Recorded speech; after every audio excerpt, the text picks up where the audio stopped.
Al-Farabi and the Otrar Library. Philosophical texts, medical treatises, articles on history, mathematics, psychology, and works of fiction.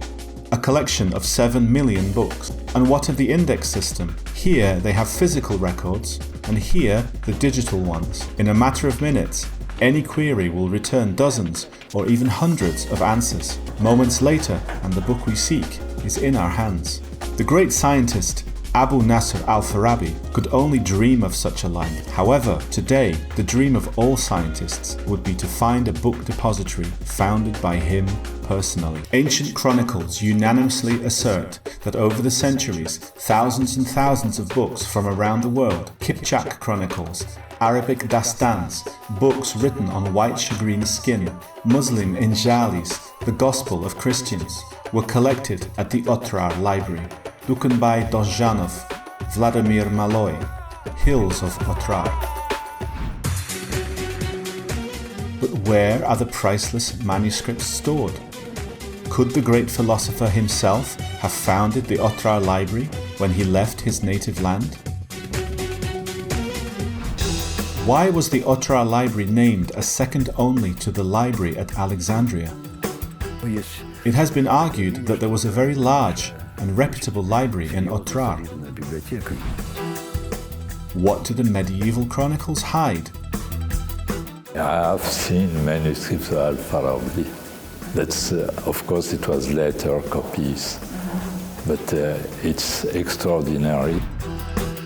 Where are the handwritten artifacts hidden? The discovery of America is nothing compared to the knowledge that is buried in the Otrar Library. Priceless treatises, a gateway to the Middle Ages and the guardian of literary secrets, chronicles of legendary events, Al-Farabi and the Otrar Library. Chapter 1. Between Fantasy and Reality.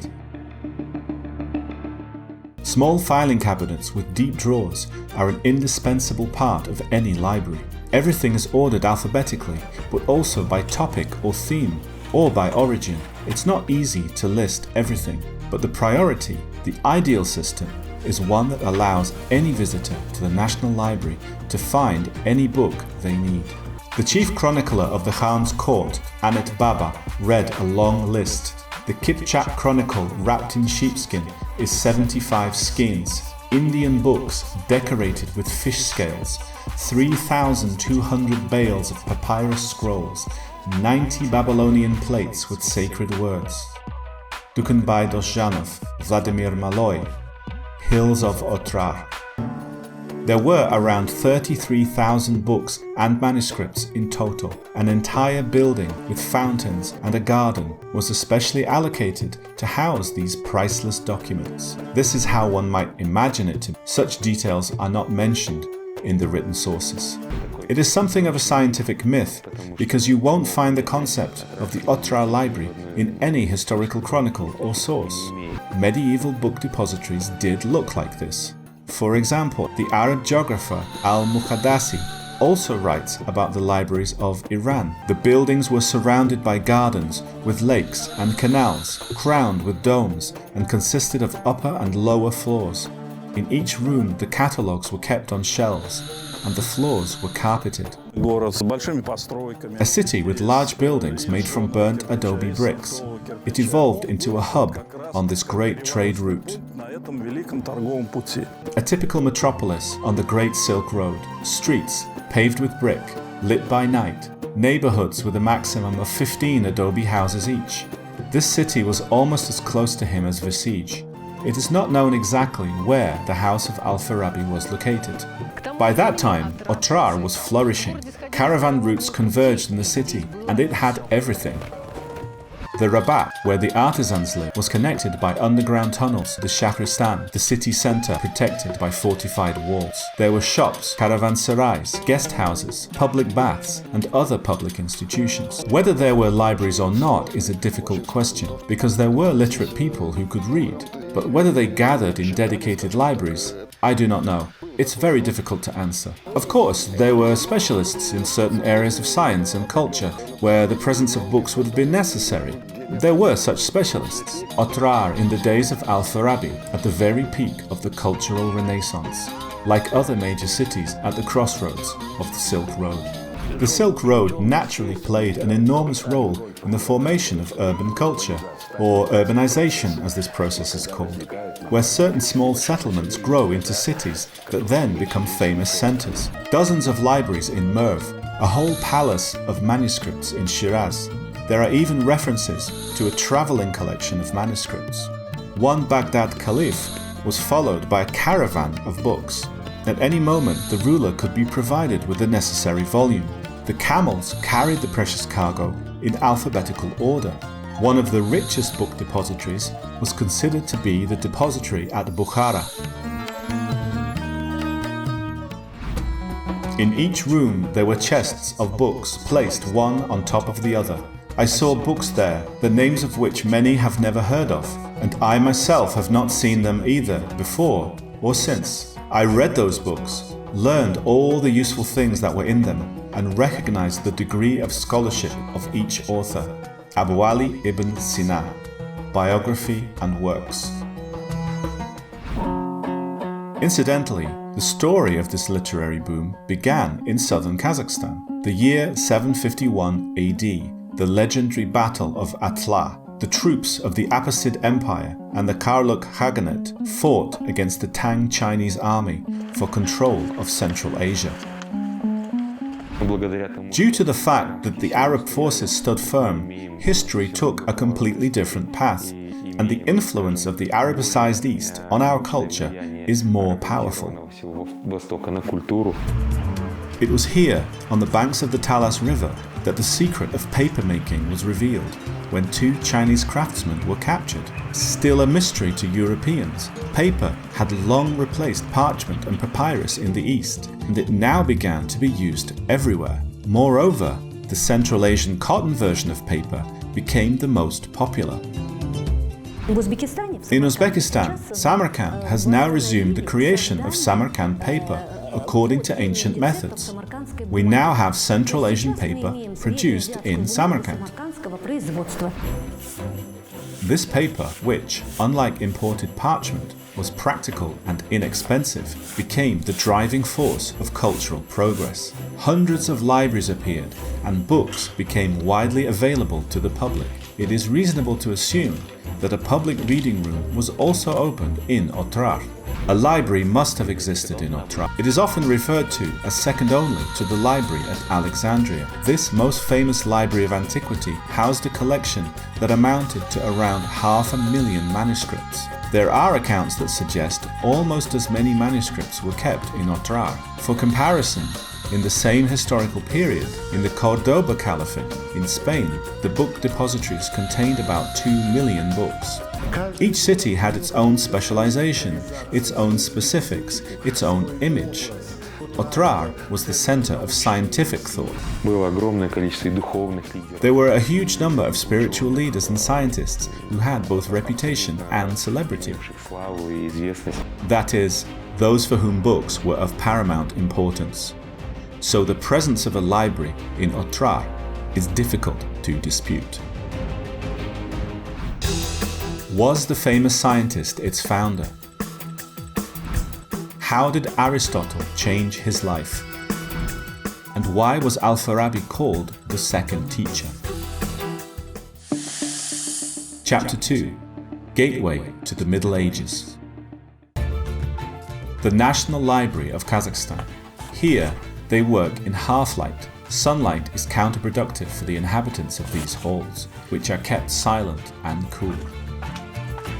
60% humidity is a must for books made of leather and bound with parchment. Volume after volume, story after story, one of the most mysterious is the legend of the creator of the Otrar library. Allegedly, the foundations of the book depository in the glorious city of Otrar were laid by the great scientist Al-Farabi.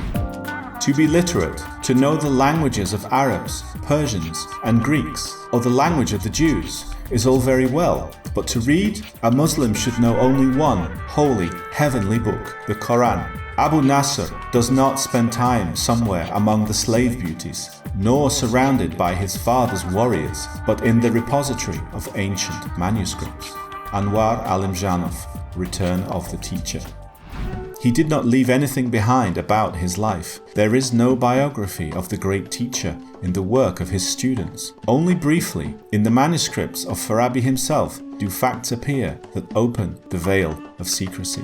I have seen manuscripts of Al-Farabi. That's, of course, it was later copies, but it's extraordinary to see how this man, who in very old time was erudite.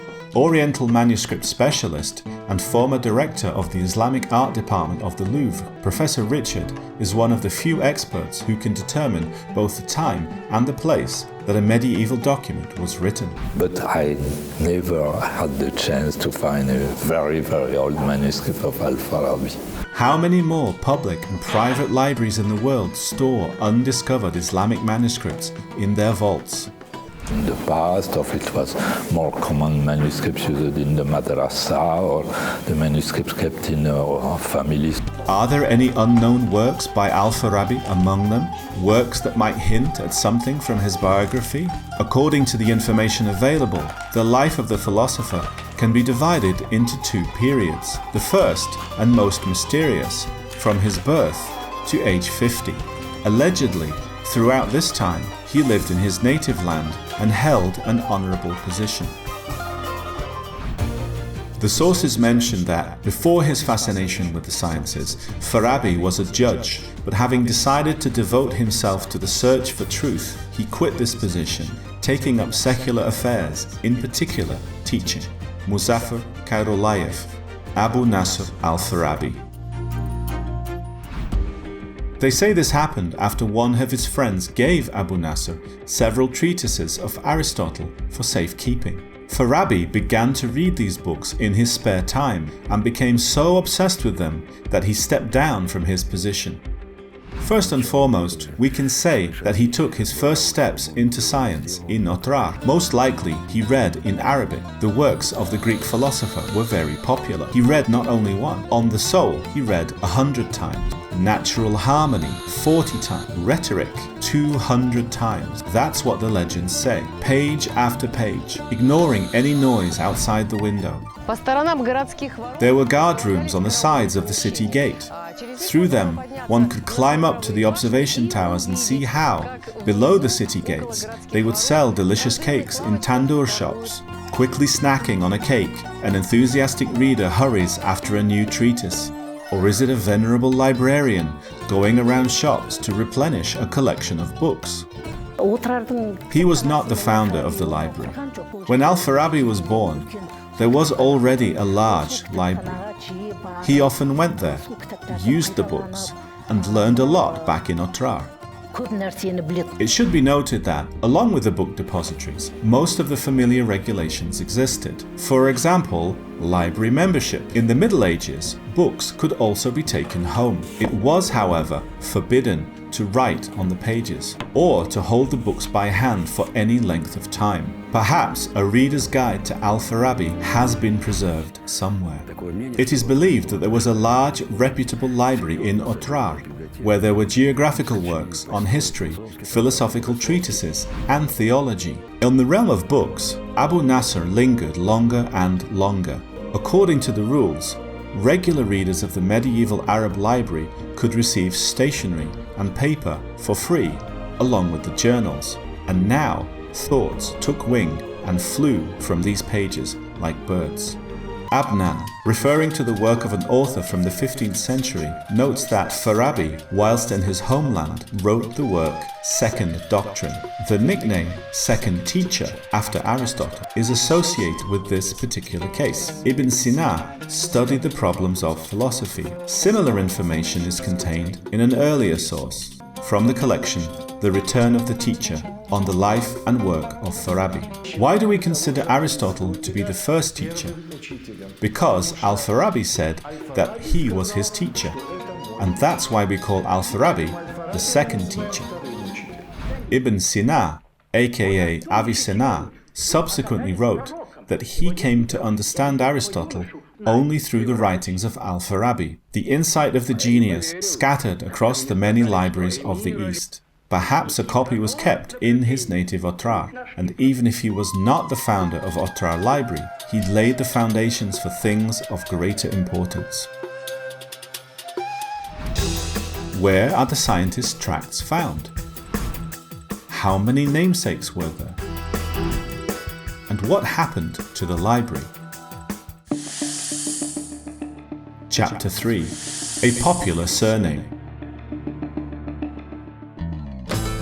The coldest and windiest place in all of Spain, town of San Lorenzo de El Escorial, and its main attraction. A monotonous symphony in stone, an architectural nightmare. This is the name of this palace. Well, Philip II of Spain himself intended to build no more, no less than a royal shack when he said, "I want to build a palace for God and a shack for the king." Housing the world's largest collection of Arabic manuscripts, the Escorial Library is second only to the Vatican Book Depository. The library was opened in the 16th century. I researched there for 11 days and I found 10 treatises on Abu Nasr Al-Farabi. They are written on parchment. It's easy to answer the question how the works of the Otrar thinker ended up in faraway Spain. Historical sources indicate that the local caliph, almost a contemporary of Al-Farabi, had a stronger passion for books than for the throne, and naturally he could not miss the treatises of the famous philosopher. Arabs conquered Spain in 711 AD. Arab culture existed steadily in Spain until the very end of 1492. Another interesting fact is that during years of research, it was found that more than one scientist with the same last name was noted in the world of science and literature. Nisba, this is a surname of some kind. Here, let's say, where were you born? In Almaty? You can write Nadia Almaty, for example. The system of names and patronyms was not yet developed back then. There were many Farabs. Therefore, there were many scientists who were based in Farab, that is to say, Farabians.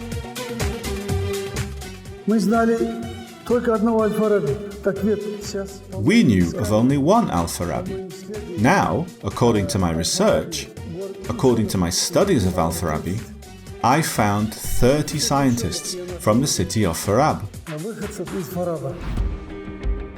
There may have been some confusion, and the founder of the Otrar Library really was Al-Farabi, just not the most famous one. Or perhaps it was because of the large number of namesakes in the biography of the great scientist that there were discrepancies. How can we discover exactly when he left his father's house if all the namesakes also went on journeys? Why did they leave for other countries? Because it's not easy to stay there and gain knowledge. No, of course, obviously, they reached a certain level of knowledge in their native city, and then they went to share and expand their knowledge further. They left for many cities in the Near and Middle East, for example to Damascus, Aleppo, Cairo, Baghdad, Basra, and so on and so forth. There is speculation that the second teacher once returned to Otrar. In the years that have passed, since Abu Nasr left Otrar, there were no significant changes in the life of the city. The scientist stayed there a short time, but managed to see both the old and the new quarters. Through the dirty labyrinths of narrow streets, he barely made his way to the mosque, which was familiar to him from his childhood years. And, passing through the courtyard, he went to the book depository. Anwar al-Imjanov, The Return of the Teacher. According to the literary version, the Otrar library was closed. There are no references to it at all in documented sources.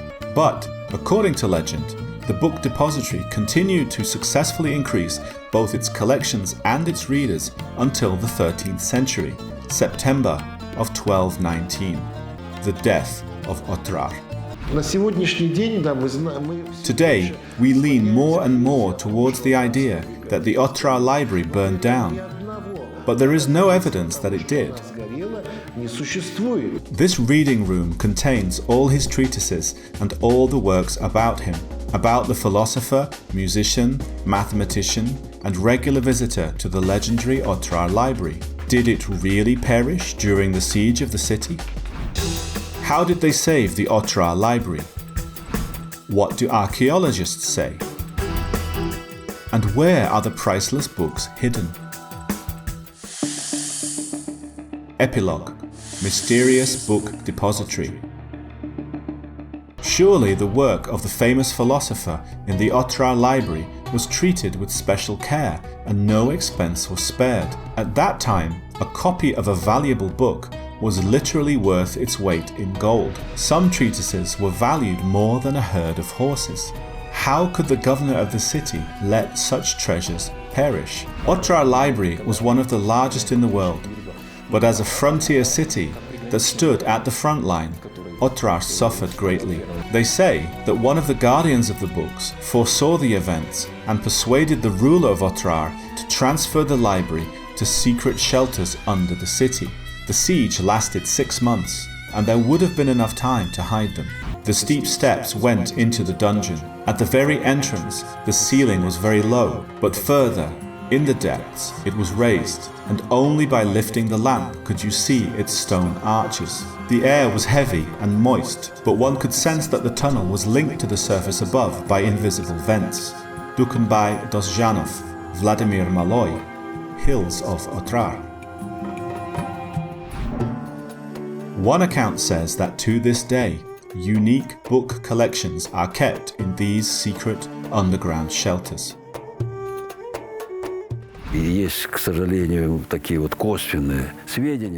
There is some anecdotal evidence, but it's very difficult to find. Preservation of parchment and paper is unfortunately difficult, and much of it burned in the conflagration, or may have been buried in some hidden structures.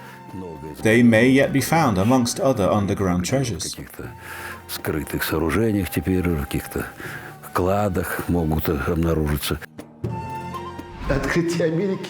The discovery of America is nothing compared to the knowledge that is buried in the Otrar library.